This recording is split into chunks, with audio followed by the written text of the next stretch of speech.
Hello, my name is Mars, and welcome back to Saltsea Chronicles. We are about to leave Yaluka, which has hopefully started to rebuild a bit after the devastation of the Luz eruption. But we've done our part. Neshko and Sani did their part, so we're gonna continue on our own journey. To the boat. It's time to tell the crew what was learned here.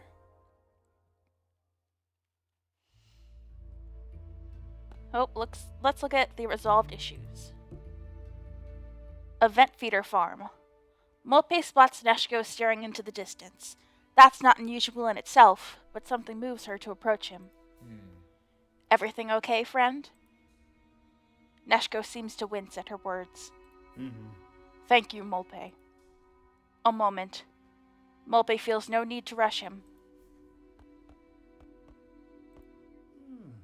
Do you think of yourself as having a home, Mope? She didn't know what she was expecting, but it wasn't exactly this. Mope thinks on the question. I didn't feel like I needed one for a long while. But then, I suppose what I found myself loving about Maya, part of that was about being something more than just me. Ade offers a helpful sound. Mope smiles. I smile too, because that was delightful. These days, I carry a home with me. I think it took Maya leaving for me to realize. Neshko nods. I was lucky enough to visit Yaluka twice, and both times I felt something strange. A pull, a fit, a place I could imagine things. And Amrita is there too, an old friend. You see yourself there?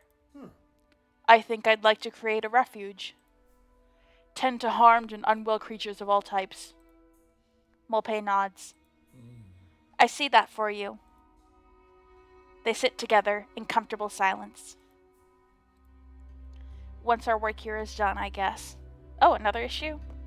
I've forgotten what was resolved last time. Oh, Sani felt helpful, heavy lifting.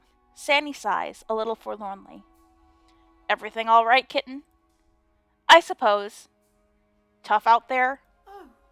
It was, more than I imagined. She hesitates. I was a steward on Seesaw. Did you know that? Stu nods evenly. It's a bit of a joke, really. They lost the pages on what a steward is supposed to do, so they just decided it was the person who gives tours. On a ship, fewer and fewer people visit. Fewer and fewer people visit. I added an extra word there. Whoops. A moment. I did my best on Seesaw, you know? Stu smiles gently. I'll bet you always do your best. Sani looks at Stu seriously. I do. Yaluka was more than any one person can fix. Stu offers a wink. But not only have you brought some of us a good deal of joy, you're a good member of this crew, Sani of Seesaw. Sani suddenly looks like she might cry. Don't get all gooey on me now. I'll do my best. She realizes what she just said and grins. Thanks, Stu. Alright, that's all the issues. Neshko looks at Lulu, frowning. Such harm for what Alice called a greater good. He's beginning to doubt there is such a thing.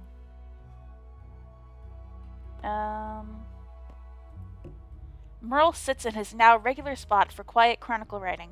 He mutters sadly as he details Yaluka's difficulty.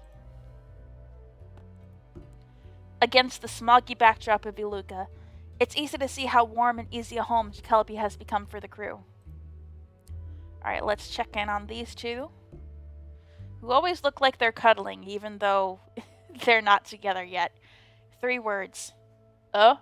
3 words? What 3 words? Iris and Kittick are so close they can feel each other's breath on their faces. Oh! Kittick watches the sad curve of Iris's lips. I could stand up for you if you like. I don't want you dragged into it. But it's my fault. You don't need to do that for me. I would do anything for you. A pause. You must know that. Kiss them or tell them first. Use your words. You must know I love you. Oh. There is a long silence. Iris? I... Kittick begins to blush. It's okay. You don't have to say anything. Words aren't easy. This is. Oh, Kittick confesses their feelings for Iris. And Iris shows Kittick how they feel. Oh. That's cute. I'm glad. And I'm glad I didn't have them kiss Iris, because without saying the words first, you know? That might have been too much for Iris, I think. A subtle glance. Sandy does some simple stretches to release tension. Stu gives a sigh from the table. You look fresh. Less hot and bothered, you mean? Sandy grins sheepishly. You were a bit sharp with Iris. What did they do, anyway? Everything. Nothing. Hard to be patient sometimes.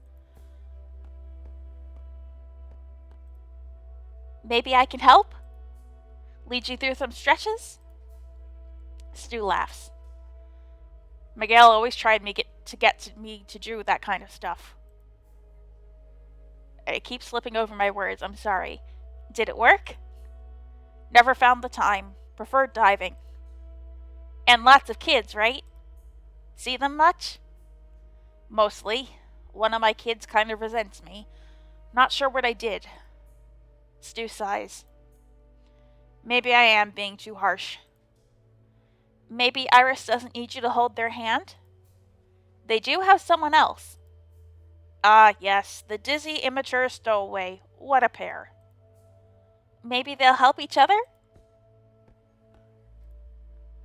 Speaking of crushes, have I seen you mooning after someone a little yourself? She flashes a wicked grin as she gestures towards Molpe, who's playing with Ade at the other end of the table. Sandy begins to blush immediately. Might have seen her steal a glance or two at you, too. At your biceps, you know. Ooh. Sandy looks at her biceps as though checking that they're worth inspecting. Stu laughs. Aw. Love is blossoming on the ship. It's cute. Where next? The ash falls silently all over the slowly rebuilding isle. Are you ready for the crew to decide their next steps? Yes. Neshko and Sandy have relayed everything they learned. Huh. So what's going to happen to him? Like, will they, capture him, or they're focusing on rebuilding? It was so horrible, honestly. It is very concerning that Jayantha seems to be successfully eluding justice, however. He is alone, without friends, and hiding at the peak of Lalu. Is it possible that if we had brought him on board, we could have, locked him up where Kittick was hiding, maybe? Or something? I don't know. We could have served our own justice? Huh. Without shelter? Supplies? Can you survive like that? Seems like enough of a punishment to me.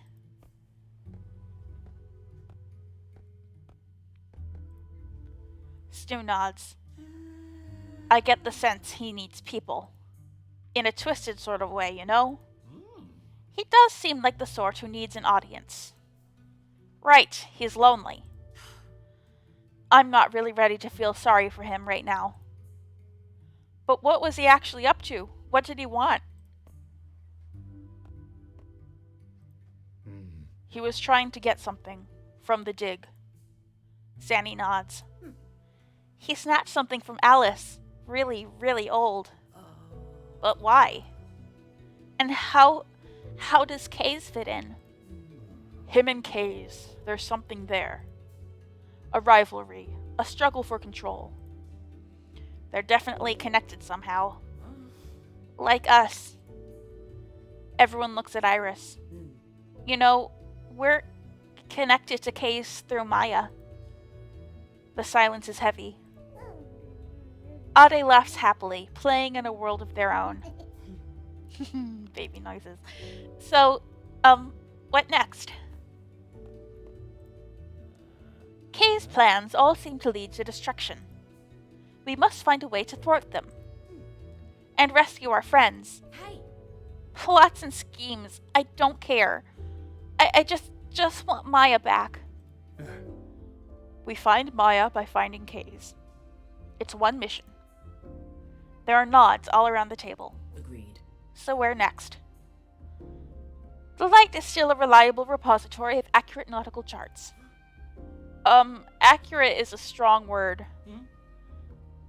Oh, Kittick, you were upset about going to the Light before, weren't you? And we decided to go to the Light anyway. I still kind of want to go to the Light for what we might learn about Kittick, and because it seems more reliable. That's where we'll find the location of the beacon. And the Sky Eye, that family full of nosy folk who write everything down. They collect stories. I'm tired of stories. Still, if anyone has wind of Kay's true plan. The Light. I still want to go to the Light. Mulpay thinks for a moment. We decided before. Let's just stick with that. We'll go to the Light and from there find the beacon. We're getting close, aren't we? Merle looks around at the crew. Yes. We're ready for it. Lalu remembers. They will rebuild again. That's the achievement I got. The Light. Oh, we're awfully close to the fault. The Ensolo fault. Hello? Little animation? Here we go.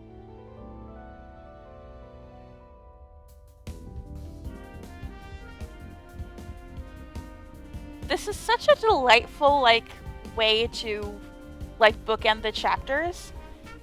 It makes it almost feel like this is a TV show, you know? This is the theme song that begins at the start of every episode, you know? Yeah, and it even has, and so-and-so as Kittick, and so-and-so as Merle, you know? Like the cast. Except there is no cast, they're just drawings, so there's no need for words. Saltsea Chronicles.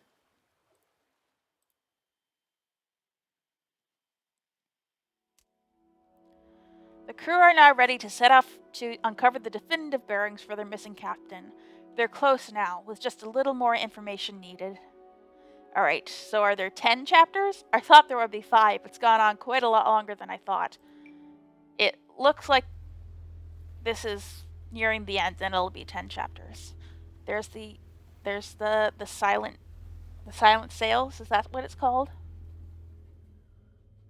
Oh, is that what K's looks like? No. That's Kerr from the Light. He's taking notes. Oh, so he was seeing the silent sails in his light, and now he's seeing DeKelpie.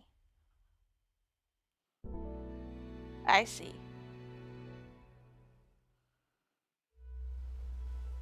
The Light.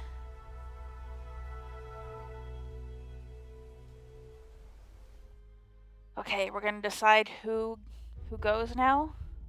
More issues. Oh, this will be cute. All out in the open. Iris is staring at Kittick. Kittick notices and pulls a silly face. Don't. I was all admiring you and stuff. Kittick grins. If you can't handle me at my silly face, you don't deserve me at my, majestic marvelousness. Kittick falls about laughing. We should give that one to Merle. He'd like the 2 M's in it. They smile at each other easily. Oh, that's so cute. And this will be more of the same. Kittick is staring at Iris. Iris notices and starts doing a little wiggle with her butt. Great. Kittick laughs loudly, then quickly tries to stifle it. Irresistible, aren't I? Kittick grins. Mm-hmm. Absolutely. They smile comfortably. More comfortably than either knew they could be. Alright, I don't really feel like we needed 2 things there, but that was fine. Alright, a lot of dialogues. Molpe feels calmer the closer she gets to the truth. Soon they'll know enough, and she can finally face Maya. Strange grief. Neshko and Sani sit at the table in comfortable quiet. The kelpie rocks in the choppy waters of the light. I feel like Sani would break the silence, but I feel like she's also learning. She's learning about how the crew ticks, and getting more tactful as she goes, so I think she would keep sitting quietly. They sit together, simply. But then Sani begins to shift in her seat. Neshko turns to her, inviting a beginning. I know there are, bigger things at stake, but I can't stop thinking about when we find Mandy. Neshko waits. I miss her so much. But I'm also scared that who we find will be a different person, you know?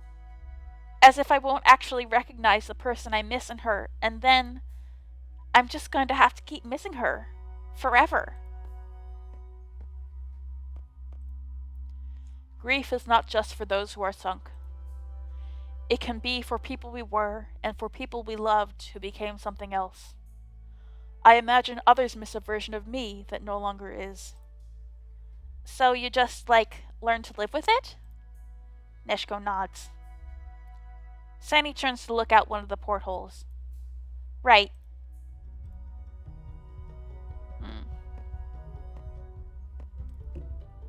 Snack time. Stew whoops in delight at her latest culinary masterpiece, crab casserole. You stole from Fort Alcazar, didn't you? Oh, this looks great. Of course, I'm not surprised. Stew takes a generous spoonful of the casserole in progress and savors the bite, chewing dramatically. Just as I thought. Perfect. Stew shimmies, pleased with herself. You went diving while... Wait. She came with us to Fort Alcazar. She didn't go diving. She just scooped up some crabs while we were on land. Great. How far can light reach? Merle peeks out from above the large cloth map he's wielding. The light. How far can it reach? The whole archipelago? Merle continues thinking aloud. If so, surely it must have spied this beacon. We're near our answer. I can feel it. Merle burrows back behind his map. Gabby's new groove. The portable radio array comes alive, first with white noise, then sudden clarity. It's a musical transmission.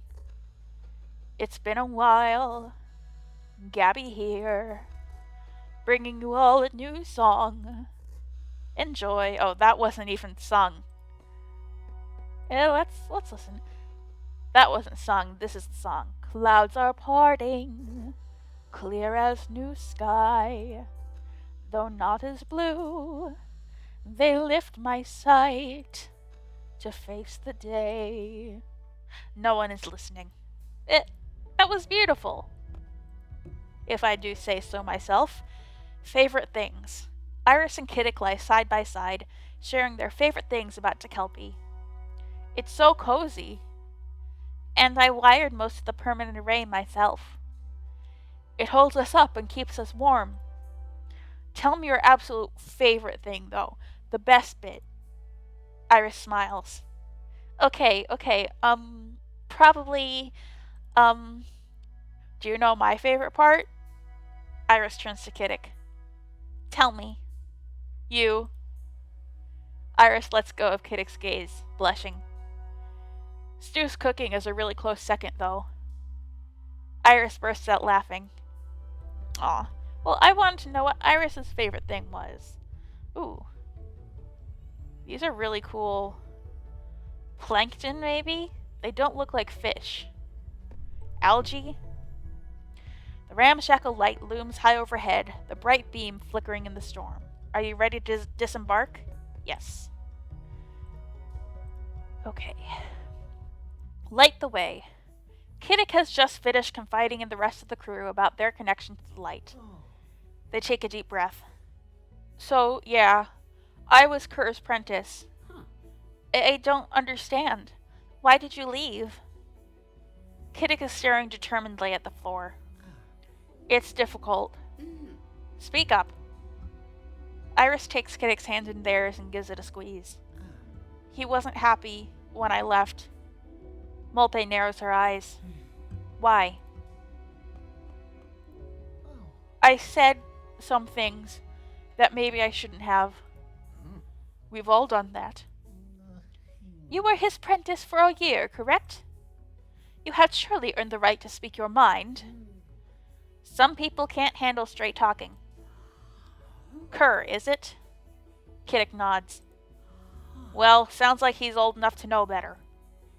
Got no right treating you like that. Oh, Stew. You're paying Kittick some respect. True enough. Kerr's not a bad man. He's just hard. I mixed up some voices for a second there.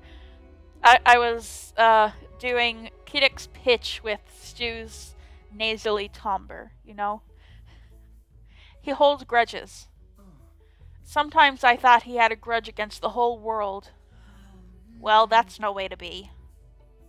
I understand. I have held on to anger, bottled it up. Sounds kinda lonely. Perhaps if you were to meet him again, you could make amends. Merle's right. You need to face up to this, Kittick. Take the lead. Go ashore. Speak to Kerr. Kittick looks up, horrified. Oh yes, we're getting to spend some time with Kittick. I've left them behind every opportunity I've gotten, but I'm glad we're getting some, mandatory time with them. Me? It'll do you good, Puckle. I'll come with. Moral support. Your Kerr wouldn't dare mess with me. An edge of a smile creeps across Kittick's face. Or, I can come, if you'd like me to. Iris looks down. I'd like to know more about the time you spent here. Merle clears his throat. In any case, do remember our greater purpose. Molpe nods firmly. A chart to the beacon. The fate of the whole Saltsea archipelago may be at stake. The beacon, it just sounds so ominous. Kittick nods once, determined. Okay. I can do this. Thank you all for trusting me. Molpe smiles. I can feel it. We're so close now.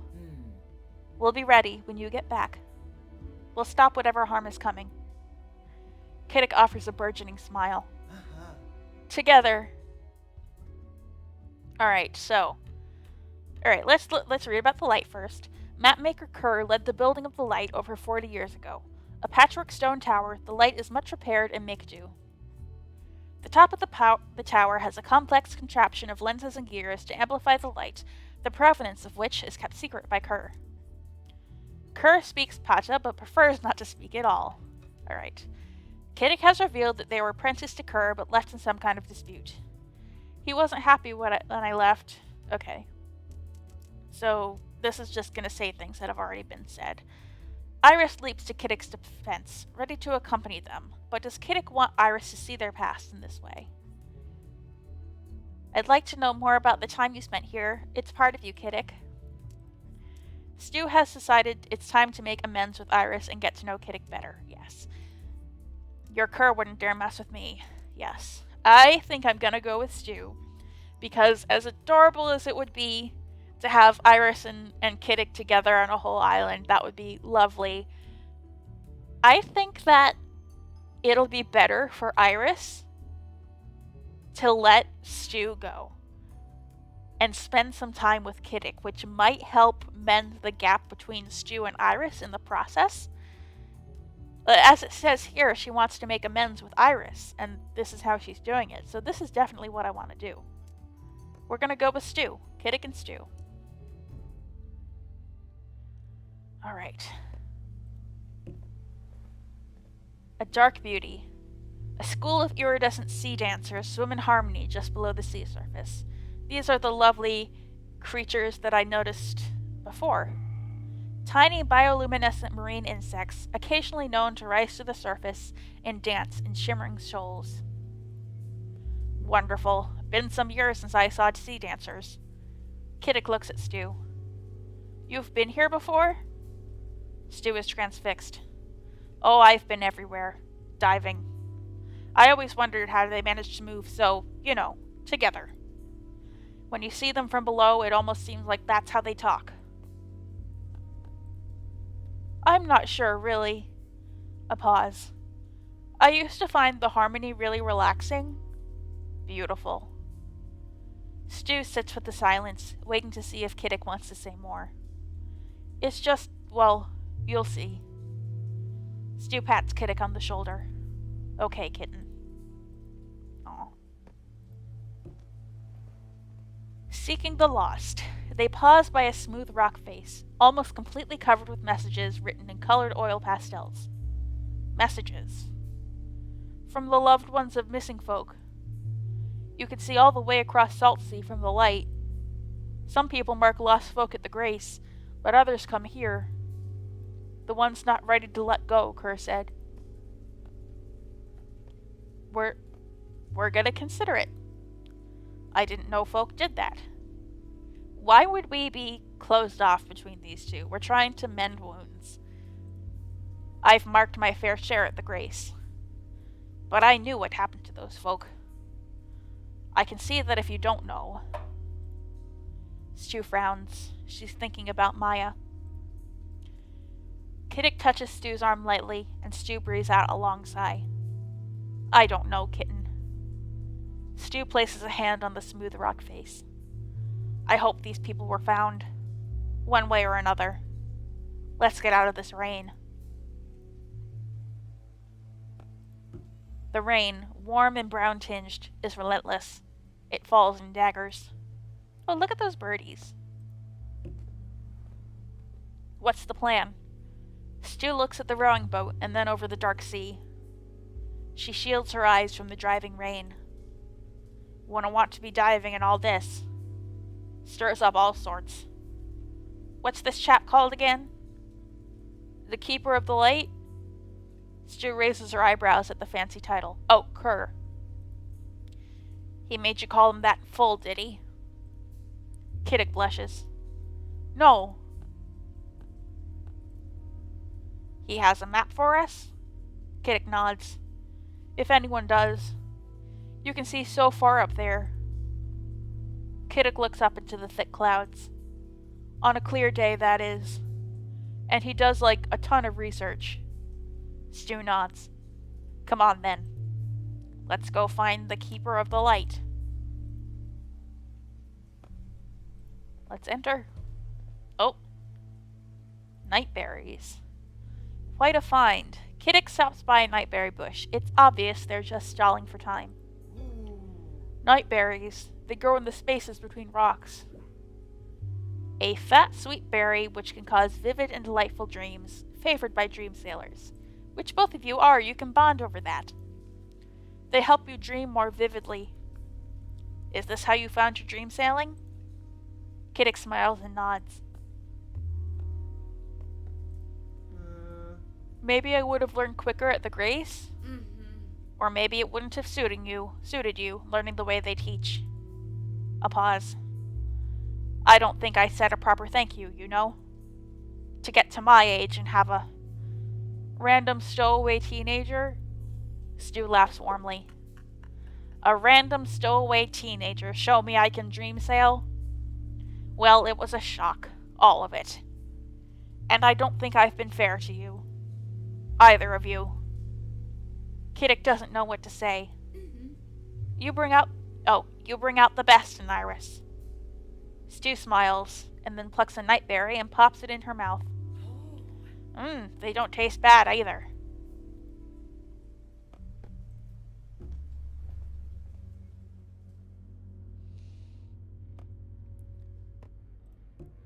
The clutter in the room emits a strange perfume, with notes of old grease, dust, and rotting sea creatures. Light refracting. A beam of light breaks through a small smeared window. Moving slowly across the room, it hits a box of glass shards, becoming dazzlingly bright. Stu shades her eyes. Blimey, that's something. It's kind of cool, really, like the science of it. If the weather is clear, the main light gets as far as Saltsea. Huh, smart. I tried to see the light from the float, but there was that storm. Kittick shakes their head regretfully. What made you leave? I'm not sure. I guess I thought I was bored? But it was something else. Something was pulling me away. I felt it in here. Kittick pokes at their stomach. Stew nods. She understands gut feelings. Feel for the light. A large jar full of shimmering small creatures swirling around. More sea dancers. Must have been fished out recently. Wonder if you could pickle them. Probably. Sea dancers make the light up. You catch them, let them swim around for a bit. Then, when they get tired, we swap them out. That's how the light is illuminated, no matter what. Huh, clever. Stew looks at the tiny sparkling creatures with hungry eyes. Long broken. A tangle of pipes, cogs, and screws form a rickety mechanism. Use or ornament? Huh? Stew chuckles. I mean, does it do something, or is it for decoration? Each to their own and all. Oh, they're replacement parts for the light's rotation mechanism. The what, Jake? The light's rotation mechanism. The thing that turns it around? Kerr kept saying he'd fix it, but obviously not. Maybe he's misdirects a pair of hands. Kittick looks guilty. Stew pats their arm. Though of course we've been glad to have them. Oh, go up? These living quarters look tidier than the rest of the building. The air feels thicker, though, as if the humidity of the storm has flooded the room. Kittick's room appears to have been untouched since they left. A welcoming mess, chaotic but comfortable. So this is their side. My old room! I can't believe it. He's left it just like it was. Anything else to look at? A dab hand. Stew picks up a pile of charcoal sketches on canvas from the desk. Portraits. Did you do these, kitten? Yeah. Stew slowly leafs through the drawings. These are impressive. Kittick shrugs. Stew gently nudges Kittick. I didn't realize you could draw. Don't tell Merle or he'll get you to work on his records. Kittick blushes. Do you know these folk? Well, not in real life, anyway. Dream sailing. Just like that woman on Fort Alcazar was doing. Drawing the people she saw in her dreams. Yes. Of course. It's how, I process stuff, understand it better. Fascinating. Stew smiles. You should keep drawing. Maybe. Kittick looks up at Stew. Maybe I'll draw, the crew sometime? Sounds perfect. Make sure you include yourself in it, mind. Kittick nods. Oh. This is sweet. I'm glad I brought Stew along. Just as I left it, Kittick touches the beads hung on the wall and smiles. Nothing's changed. They turn towards Stew. Everything is exactly as I left it. I guess Kerr never stepped foot in here after I left. He probably didn't want to interfere. Thought she'd return someday?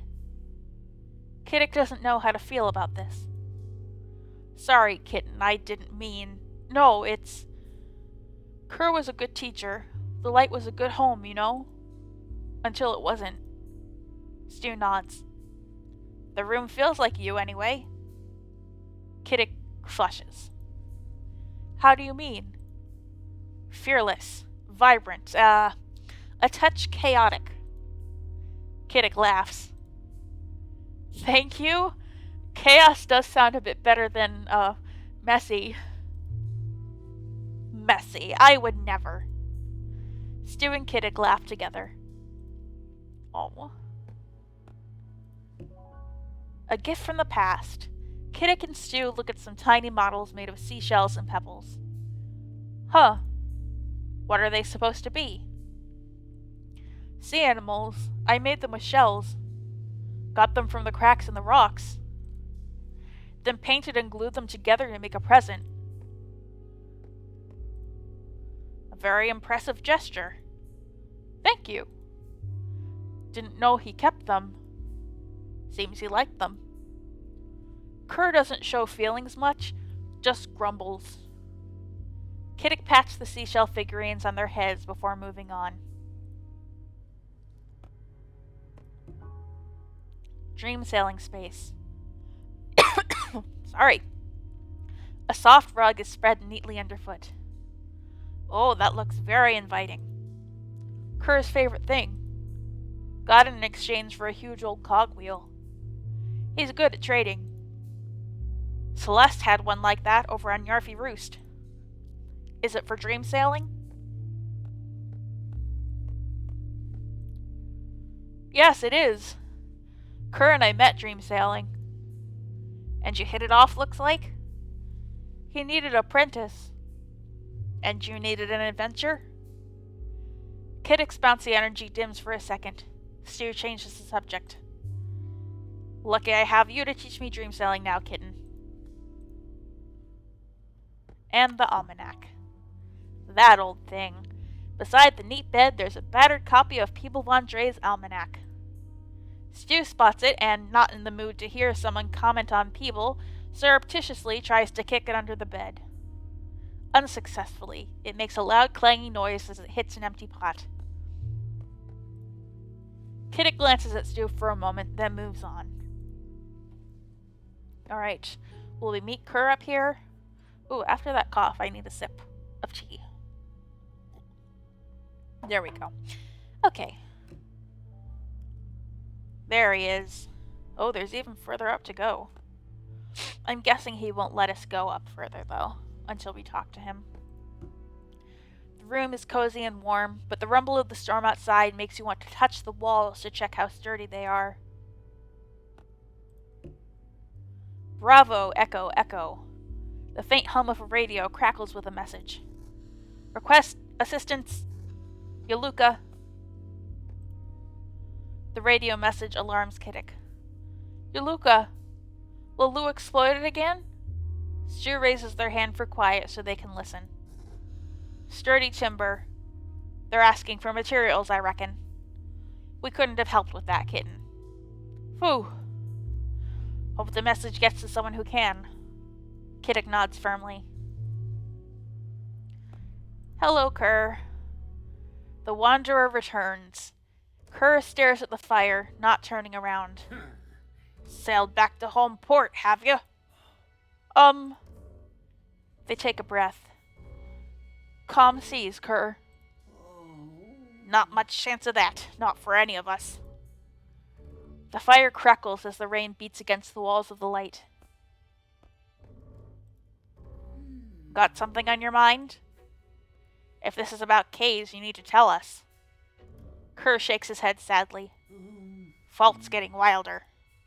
Weather's getting worse. People vanishing. Don't need to work too hard to see something has changed. He turns to Stew, and his eyes reflect the blazing fire. Best I can tell you is find a safe harbor as soon as you can. Kittick shrinks in their mentor's gaze, but then glances at Stew, who nods encouragement. No, we're going to do something about it. There's a place, the Beacon. A lot of folk headed there, wherever it is. You see everything from here. You keep watch. Kerr lowers his head. We need to know how to get there. A map. A long pause. A log collapses into ash. Never heard of it.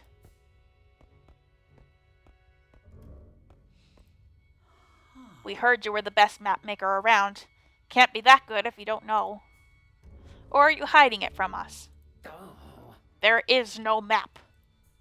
Now leave me be. You're good at that. Hey. Don't speak to them like, Stew, don't push. He won't. Kittick rubs their eyes. Okay, we won't bother you. But is there anything we can do to help while we're here? Kerr doesn't respond. Light had a flicker to it when we were sailing in. Maybe I could... No. Don't go up there, just leave. That's all you can do. Stu puts a hand on Kittick's shoulder. We should go. But I... Stu shakes her head. Give it time. Kittick looks over to Kerr. The old keeper gives them no sign, just staring into the fire. Kittick steps away. Stu places a gentle hand on their shoulder. Maybe we could have a poke around, kitten? See if there's anything that might give us some answers? Kittick shrugs, their mind elsewhere. Ooh. The missing. A map of the Saltsea archipelago is drawn on one of the walls. On the margins, several names are connected with red woolkit thread to different parts of the map. A woolkit is a large, easily domesticated mammal, recognizable by its stubby legs, long neck, and exceptionally thick woolly coat. Kittick nudges Stu, keeping their voice low. Mescal, Mandy, Elenia. They're all people who disappeared, aren't they? Who is Elenia? We haven't encountered that name. How does Kerr know about all of them? Ships come by all the time. Kerr listens, watches. I don't like this one bit. I'm sure there's an explanation. Kittick glances at their own mentor, still with his back turned to them. Alright. Can we go up? Will you let us? He did. The rain falls like it has come to collect a debt from the land and all who live on it. Beauty in motion. Sea dancers swim erratically in a clear glass container at the top of the tower, glowing brightly. Stu takes in the view of Saltsea. The light is incredible. Yeah. It's so... But look. Kittick points at the sea dancers. Stu watches the bright creatures. As anyone who's used to cooking with whatever she can find, she is not quite so easily moved as Kittick.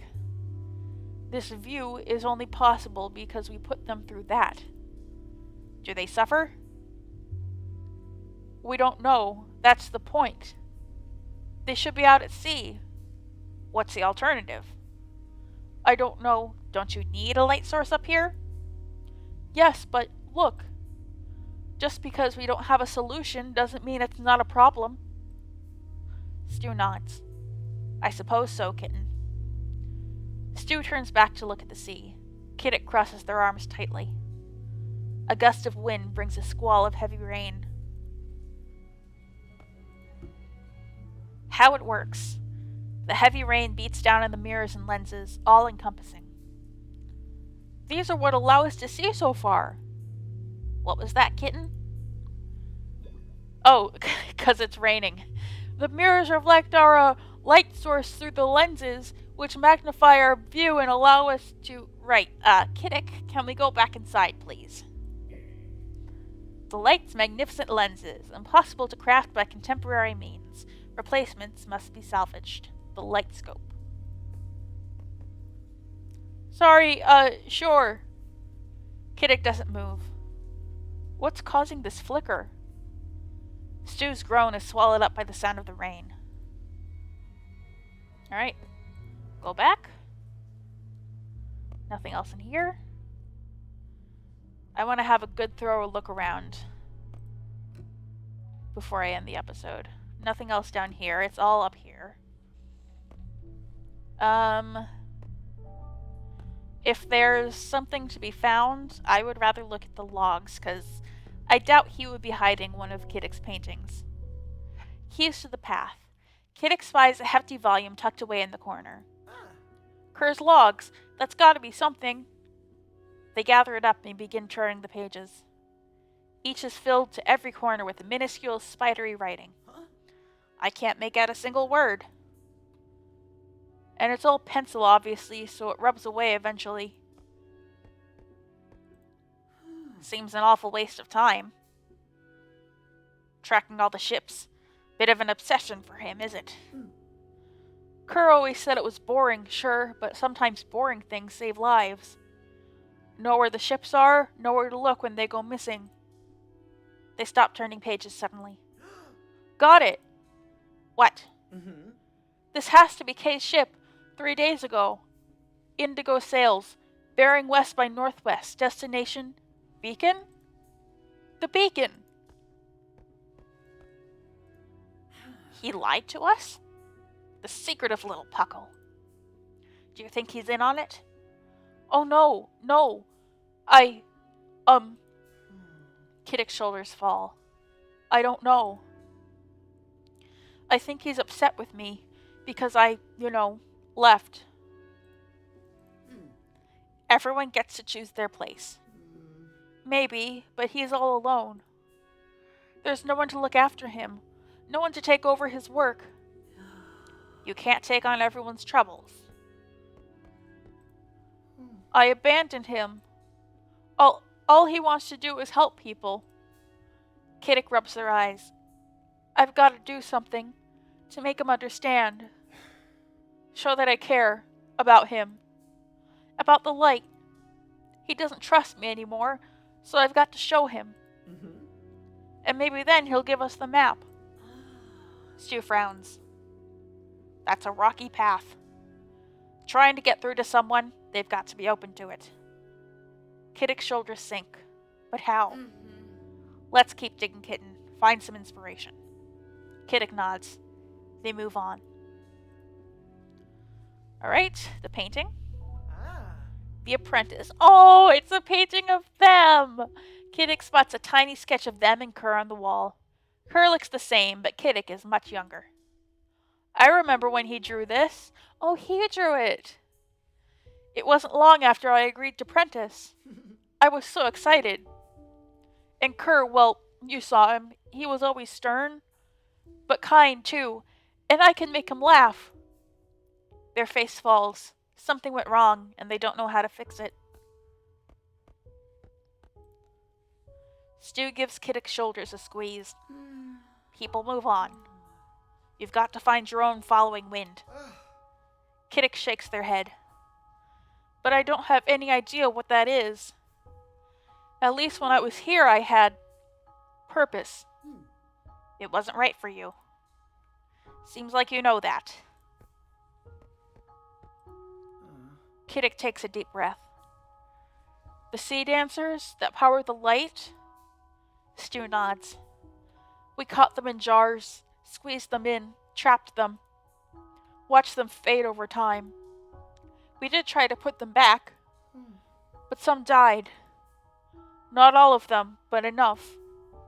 I see. It didn't feel right. Kerr said it was necessary to keep people off the rocks, to keep them safe. They sigh. After a year, I told him I had to leave. It was a week before a boat came by to collect me. He didn't say a word that whole time. But what are we going to do now? He'll listen to reason. I'll explain why we need it. He must know something that can help. Kittick grins ruefully. You don't know Kerr. He never gives in. Sometimes that's amazing. It saves lives. But sometimes... No, I've got to change something. Change how he sees me. He has to know that I care about what he does. Maybe that will help him see how our thing is important. Kittick looks out the window at the storm battering the tower and at the flickering light. Maybe we could fix that? Stu frowns. Are you sure? Seems a bit wild out right now. I'm certain, come on. Alright. We're gonna go fix the light. Do we need the parts for it? Or are we just gonna go up and fix it?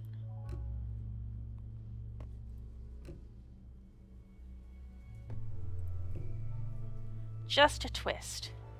Kittick has scrambled to a precarious position at the top of the light. The wind roars around them and they have to shout to be heard. Hey.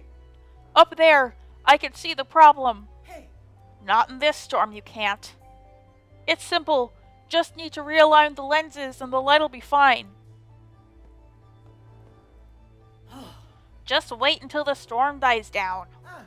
I have to. The rain lashes their faces.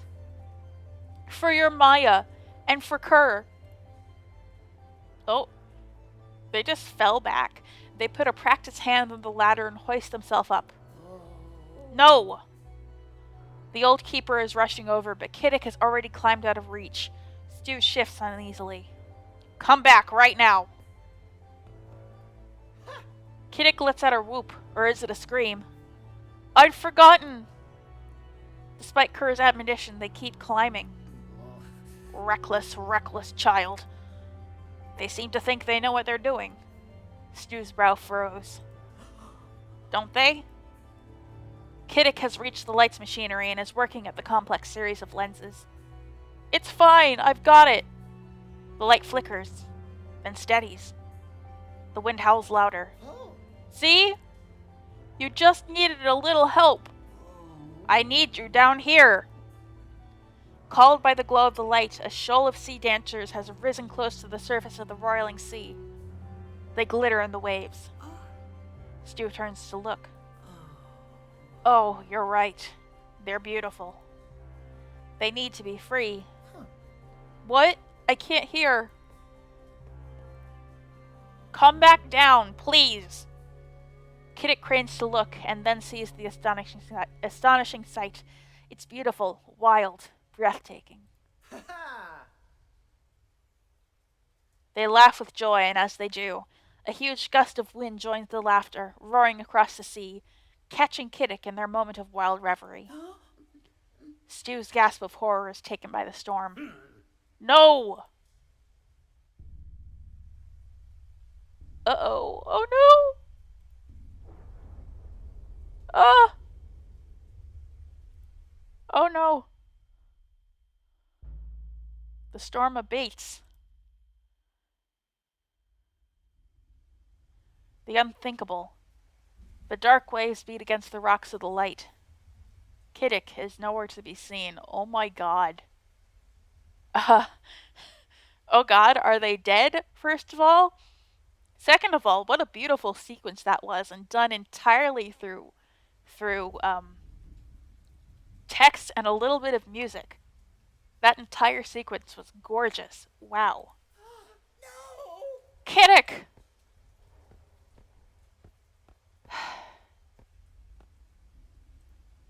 Stew leans out, scanning the sea for any sign. It's too rocky. The waves are too rocky to dive in. You're there. You're there somewhere. You must be. The rain drives into Stew's face. Where are you? Kerr lays a hand on Stew's shoulder and she spins, snarling. You will not tell me what to do. Kerr fixes Stew with a steady gaze, his eyes hollow. There's nothing. There's nothing we can do. Kittick's young, strong. They can swim. A cry catches in Kerr's throat. No one could survive that, I'm certain. If there was, I'd be in that water right now. I know you know it. The tower creaks in the gale, but the light shines steady now, illuminating the waves. Please, come inside. We can't. We can't. Stew shouts into the face of the sea. No. We can't lose anyone else. We need you. Iris needs you. The thought wins her. Iris. A blast of wind hits them both. Kerr staggers backwards, bracing his hand on the door. Please, we need... What? What more do you want? Kerr fixes Stew with a terrible stare. Go to Kittick's room. Find their old beads. Bring them to me. Do this for me. You're going to give me orders now? What's wrong with you? Please, Kittick would want it. The old keeper slips back inside, away from the teeth of the storm. Stew looks back out to the cold, dark sea. There's no sign. We shouldn't have come here. We should have chucked you off at the first port. We should have... Stew's shoulders shudder as she weeps into the sea. It takes a long time, but eventually she turns away. Oh my god.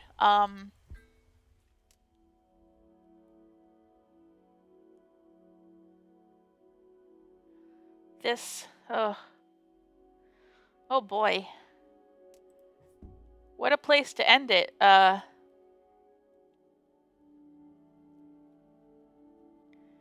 Let's take a look at the almanac before I end the episode. How about the light, Kerr's radio, Kerr's rug, Kittick's beads, and there's the light. Oh god.